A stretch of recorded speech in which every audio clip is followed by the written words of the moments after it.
अच्छा जी, एक क्वेश्चन तो ये था कि मेरिट जो है वो कितना बनेगा और एक चीज़ है कि मेरिट बनता कैसे है, ठीक है?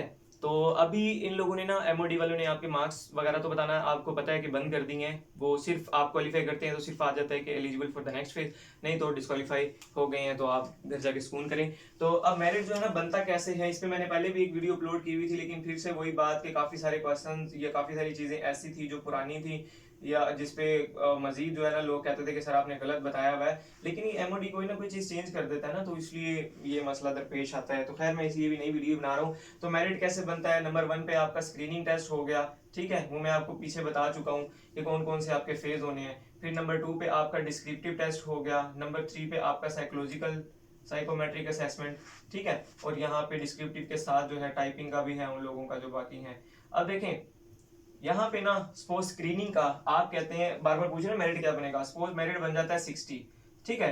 तो अब जिसके 60 है ना वो बंदा भी नेक्स्ट फेज में चला गया है डिस्क्रिप्टिव देने के लिए।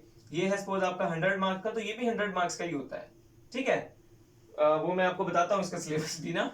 तो अब देखें, एक ने यहाँ पे लिए स्क्रीनिंग में 60 और एक ने ले लिए स्क्रीनिंग में 80 मार्क्स, ठीक है।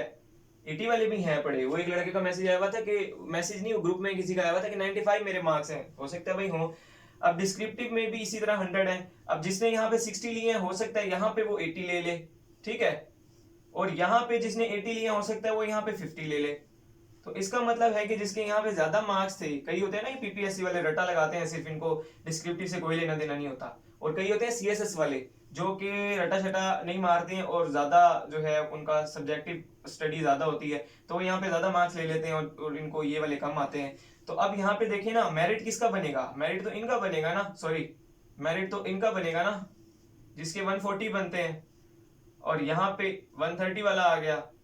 अच्छा खैर, सपोज अभी यहाँ पे हम कहते हैं चलो बराबर है या जैसे भी है। अब आप आ जाते हैं थर्ड फेज में, आपके ये आपका फर्स्ट फेज था, ये आपका सेकंड फेज था, और ये आपका हो गया थर्ड फेज। थर्ड फेज जो होता है ना, ये साइकोमेट्रिक असेसमेंट जो होती है, इसमें जो है ना मार्क्स नहीं होते। एक बात ध्यान में रख लें, इसमें जो है ना मार्क्स जो है वो नहीं होते। इसमें सिर्फ आपका होता है कि या तो आप पास हैं या फेल हैं, ठीक है, या तो रिकमेंडेड होते हैं या नॉट रिकमेंडेड होते हैं।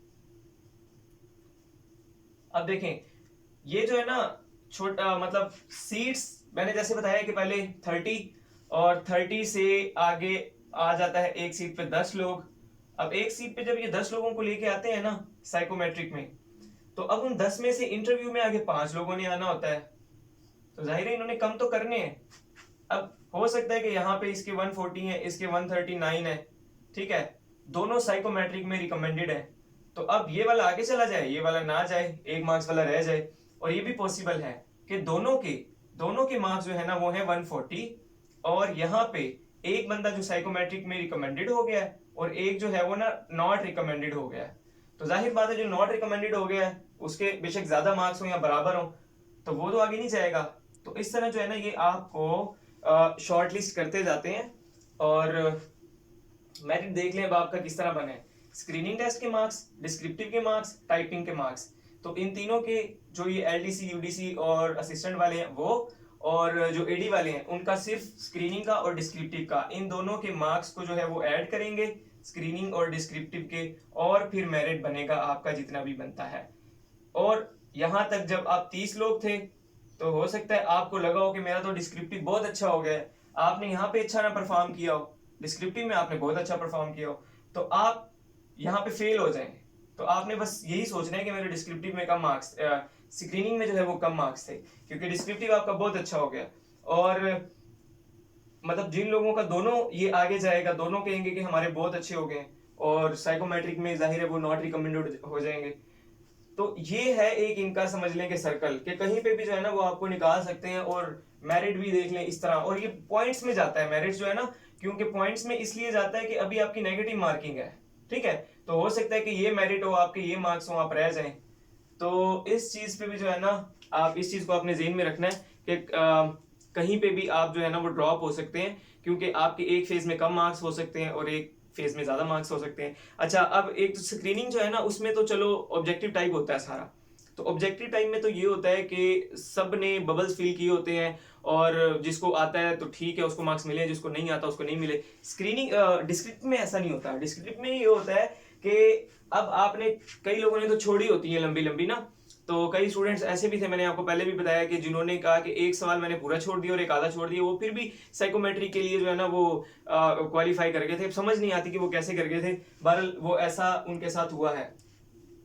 तो आपने जो है ना डिस्क्रिप्टिव का मैं ये बता रहा था कि जो पेपर है ना, पेपर चेकर जिसके पास जाता है, अब हो सकता है कि आपका लक जो है वो अच्छा चल रहा हो उस दिन, तो किसी ऐसे पेपर चेकर के पास चला जाए आपका पेपर जो कि अच्छे मूड में बैठा है। या हो सकता है कि सारे पेपर एक ही बंदे ने चेक करने, लेकिन पहले दिन उसका मूड अच्छा हो तो सबको अच्छे मार्क्स दे दे, दूसरे दिन उसका मूड खराब हो तो वो लोगों को खराब मार्क्स दे दे। या उसकी पसंदीदगी या नापसंदीदगी भी इसके अंदर शामिल हो सकती है, क्योंकि आपके जो है ना डिस्क्रिप्टिव में आर्ग्यूमेंटेटिव टाइप ऐसे भी होते हैं ना, आर्ग्यूमेंटेटिव टाइप कोई चीज आपने लिखी है, उसको ना पसंद आया आपका आर्ग्यूमेंट, वो आपको काट दे, ज्यादा पसंद आ गया आपको आगे ले जाए, तो ये सारी चीजें जो है ना इसके अंदर मैटर करती हैं मेरिट बनने के अंदर।